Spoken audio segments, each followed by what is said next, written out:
Gentlemen, welcome back to another episode of Oldhead versus Newcomer. How we doing? Doing good. How's it going this morning? Doing great. Very excited to hop into this. What's going on, Newcomer?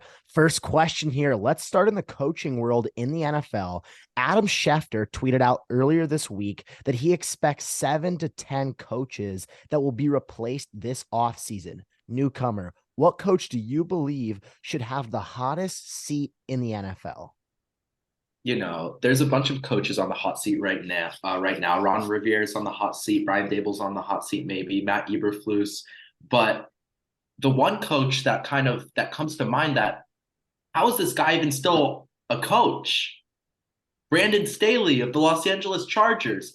I mean, one of the craziest games I've ever seen in my life was that comeback from Jacksonville last year. I don't know how someone keeps their job, even if you make the playoffs. One of the most mind-boggling playoff fumbles of all time, and he has just made some absolute coaching blunders this season.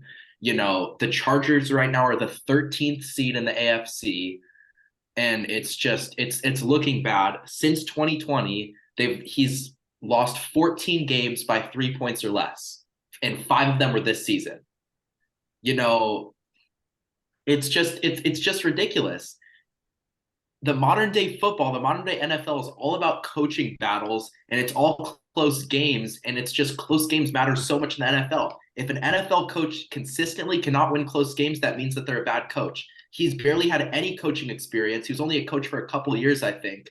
And, they have a really good offensive coordinator in Kellen Moore that could have benefited from having some coaching experience this season.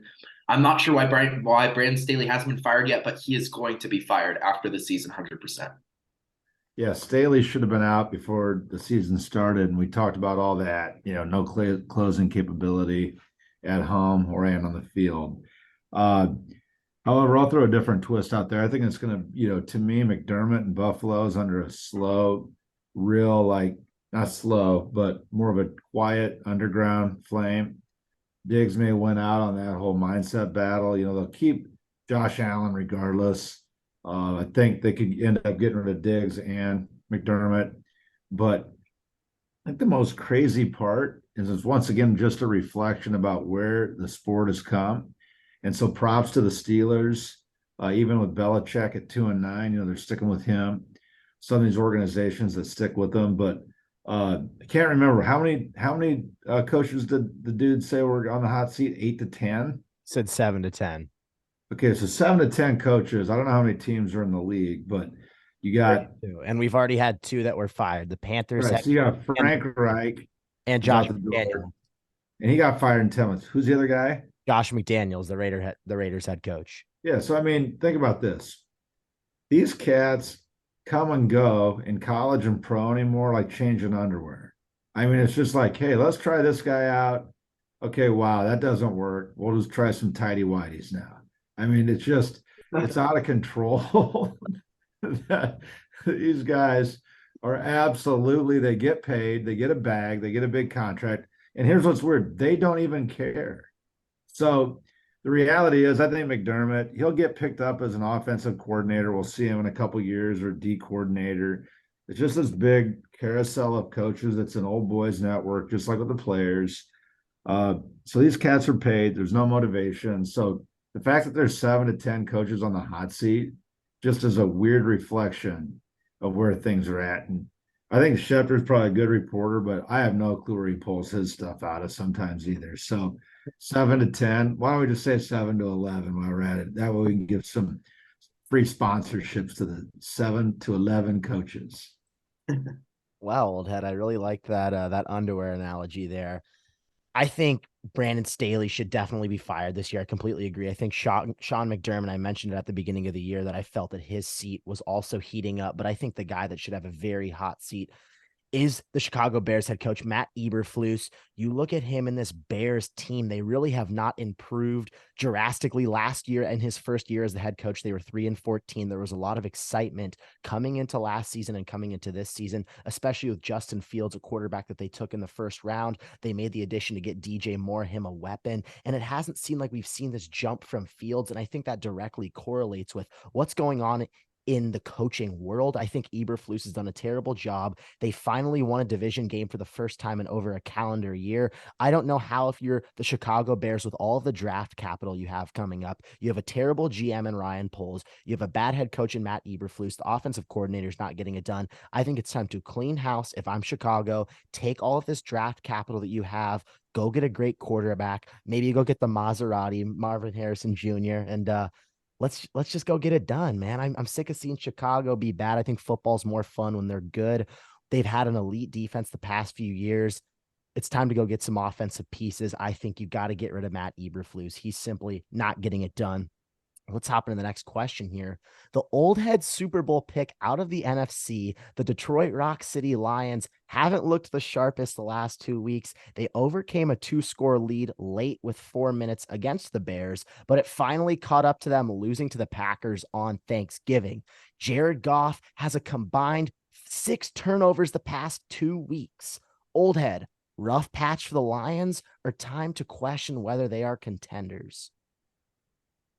No questions needed. They're contenders. Detroit Rock City lives. Love hearing how you that just rolled out of your mouth. Hopefully, either one of you, especially newbie, you probably haven't even heard of the band Kiss, but if you get a chance to use your iPad or iPod or whatever and listen to that, download that from iTunes, listen to some Detroit Rock City when you get a chance. Great song. But I think sticking with, my prior comment, I think Detroit, they've got a coach that's like a Belichick or a Tomlin, and he's going to be there a while. You know why?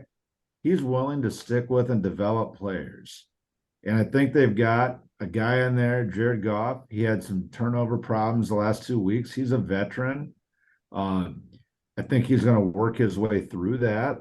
And I think you're going to see them actually compete as we get into the thick of it. I do, this is not going to be, neither one of you will agree with this. I think Philly's going to fall apart. They're on a hot tear. Once again, that's what I think. So hopefully you guys take that to heart. I think Sam Fran should stay hot for a while. Purdy, he may fade a little bit, but I think Jared Goff is going to grind his way back up. I think he's going to get hot at the right time. They've got a developmental coach. I think Sam Fran's got a developmental coach. Don't know about Phillies yet. He kind of just got lucky, last couple of years. So I think, I look to see Detroit, Rock City take this thing to the house against Baltimore, and I'm not backing down on that. And I think the Pistons got off to a rough start too, while I'm at it. Their coach went off a little bit in the press this week. And so I think the Lions are a little further along than the Pistons are, but for sure they're going all the way to the Super Bowl. Yeah, I think that's 13 straight losses for the Detroit Rock City Pistons there, but go ahead, Newcomer. And, speaking of the Detroit Rock City Pistons, I don't know if I would call them the Rock City Pistons, but I would call them the Brick City Pistons, because maybe, they could build the new Empire State Building in Detroit with all the bricks they're throwing down there. The worst team in the NBA. I know the Oldhead was excited when they won 2 games at the start of the season, but Detroit's not down, by the way. I'm not sure where you're at, but it's not down there. It's more north in the country, unless you're in Canada. okay. Well, all right, this isn't a geography lesson. Wherever it is, I don't want to go there. And, speaking of the Lions, there's a storm brewing, and it's coming for both teams. The way that I look at it, the Detroit Lions are one of the teams in the NFL. Their record makes them seem a lot better than they are. They had that bad loss to the Ravens. If you look recently, and that's how you should judge an NFL team over the last, 5-6 weeks, they had a bad loss to the Ravens. They beat a Raiders team, which doesn't really matter. It's a pretty bad team. They had that close game against the Chargers. The Bears pulled off an absolute miracle choke job.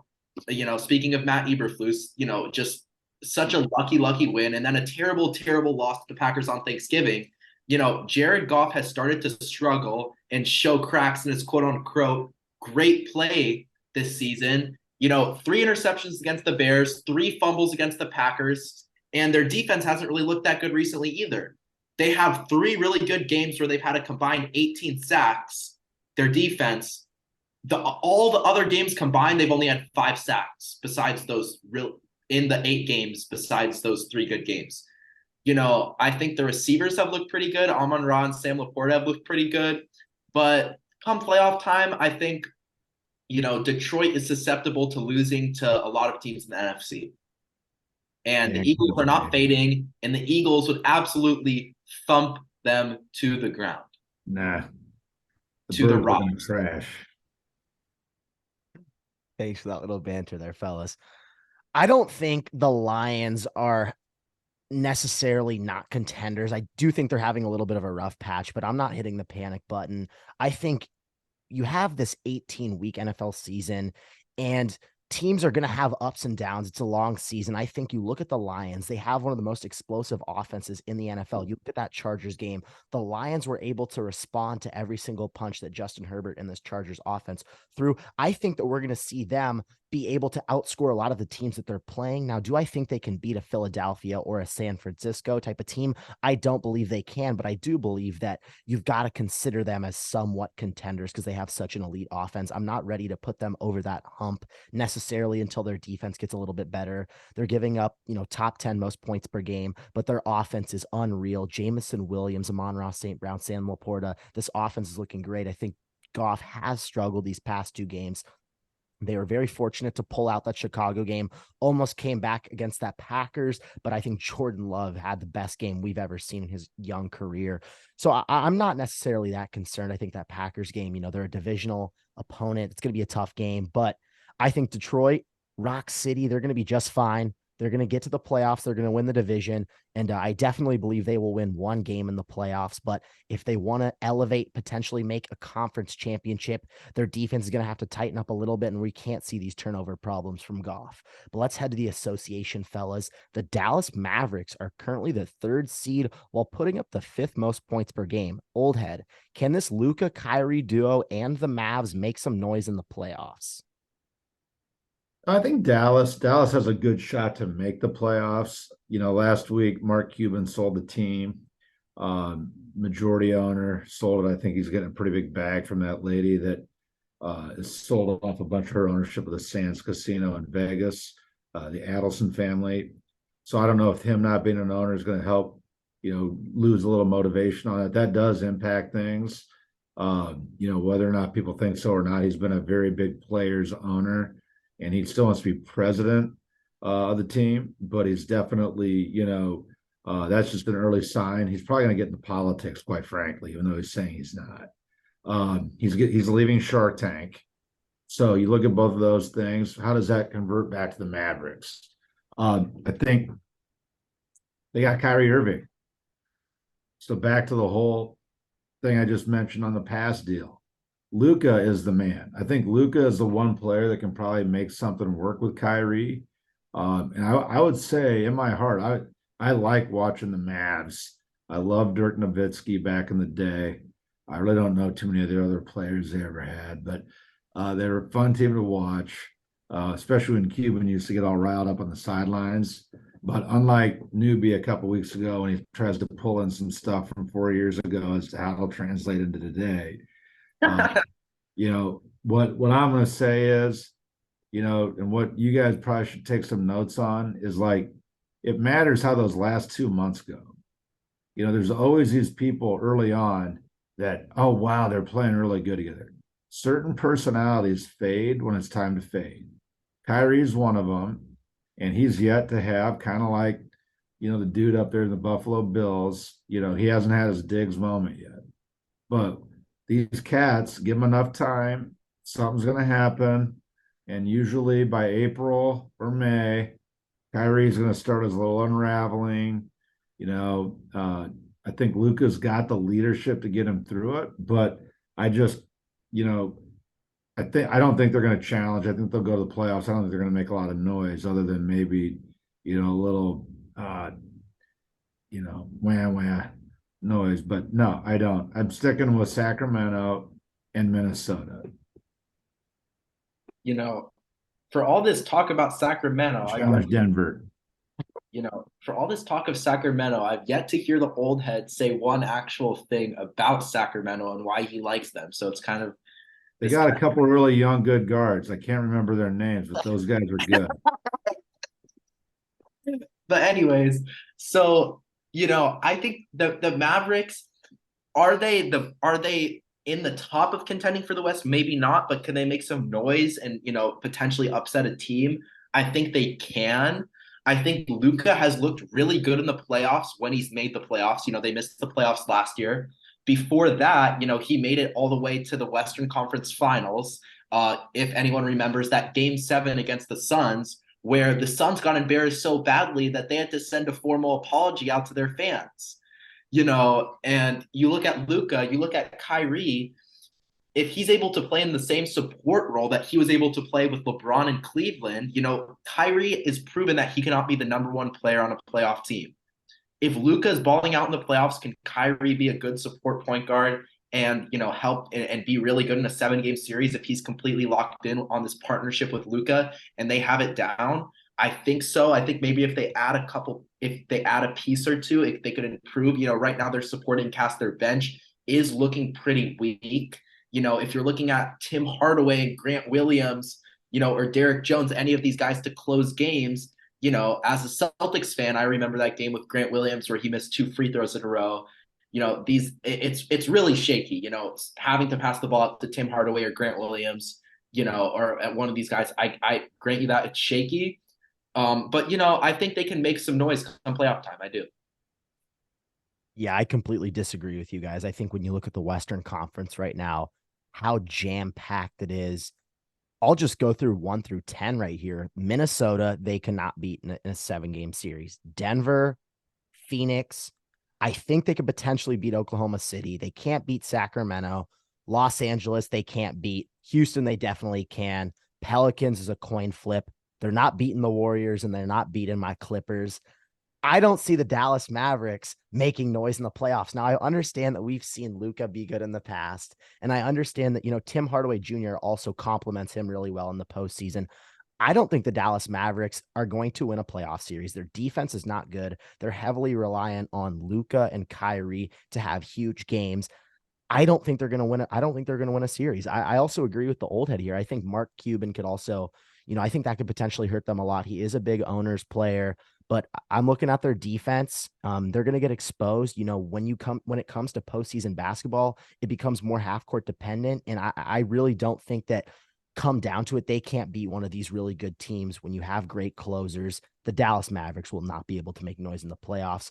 But man, this next question I'm really excited to ask here. A common thing that happens in the modern day NFL is players jersey swapping. Oldhead, I have to start with you here. If you could jersey swap with one player in the NFL, who would it be? When I look at jerseys, I look at like commercials with Mean Joe Green. I look at situations where, a young kid watched a guy go out and bleed on the field to try to win. The dude's in the locker room, and the dude wanted nothing to do with the other team, win or lose. They did not like each other. They borderline, it's like the old school Steelers Cowboys rivalries, or, the Dick Butkuses of the world. Those cats aren't jersey swapping. They're maybe punching each other in the face, but they're definitely not jersey swapping. So, this doesn't sound probably very quality in terms of sportsmanship. There's maybe a couple guys that I might have like said, hey, if we're ever grabbing, bite to eat, or you're at my house having a bite to eat, like Gronk, I might say, hey, at some point, I'll give you my jersey if you give me your jersey and we can take a photo together. But I think this trendy, hey, let's all be buddies, and hey, let's all make a lot of money. And you watch NBA basketball and you watch football. And it's like the minute the game's over, these cats are all hugging and hey, what are you doing later? You want to go to the club? Like, it's kind of like, you know what? That's the problem. Let's compete. Let's actually build situations where these cats want to crush each other, but they don't want to anymore because the injuries hurt their ability to make a living. And so now they're friends. Now they jersey swap. And so to me, that's a conflict of interest. Like, you're going to jersey swap with a guy, then you're going to have to go try to hit him later. Like, no, I just, now, when Drew Brees and Tom Brady played catch with Brees' son, that one year when Breeze was retiring after the game. I think that's pretty cool. But they did that in private, and it was getting videotaped. Those guys didn't walk up to each other after the game. Hey man, can I swap your jersey with you? No, they don't do that. So at the end of the day, I wouldn't swap with anybody, period. I'd like to give out a new award on this show that's never been given out before because I don't think anyone's ever truly deserved it. The Yapper Award, I think it's a gold medal. It's the Olympic gold medal for the Yapper Award. I mean, I don't even know what's going on, but I'm gonna have to go with the Patriots player. Being a lifelong Patriots fan, I was born on when the Patriots won the Super Bowl. That's what I was kind of born into in New England. So, obviously that means a lot to me. If we're going with retired players, I'm going Brady or Gronk. The last player that I would love to do a jersey swap with is Mac Jones. I mean, the day that he was drafted by the Patriots, I went to McDonald's and I bought 3 Big Macs. Yeah, that's And what he's going to be working next year. and kind of to signify the start of a new era in New England. And listen, Mac Jones is the future quarterback of the New England Patriots. I don't care what anyone says. Was that like a Brownie idea when he got drafted? Hey, let's go buy 3 Big Macs. The Was that a Brownie motivated decision? Brownie motivated decision would be to not give your jersey out to anyone. I mean, a jersey swap has nothing to do with friendliness. You could be the most And that's competitive the player, newcomer versus the old head dynamic right but there. that's not even old head. They've been doing jersey swaps for like a long. Okay, I'm going with Mac Jones. Oof. Almost did a whole mile before we got back to that answer. Oh my goodness. I don't know why you'd pick Mac Jones out of any player. I mean, I don't know if that guy's going to be in the NFL in 3 years. And I've been the biggest Mac Jones defender, but I think you got to take a quarterback here. I'm looking at a guy like Joe Burrow. I think he'd be super cool to swap jerseys with. I also think a guy like Justin Jefferson. You look at how big he is in the league. And if I had to take a throwback player, I got to take my favorite player of all time, Cam Newton. I'd love to switch jerseys with him, especially in his 2015 MVP run, one of the best MVP seasons from a quarterback of all time. But ladies and gentlemen, that is all for another great episode of Old Head Newcomer. Thank you, gentlemen, so much for joining us here today.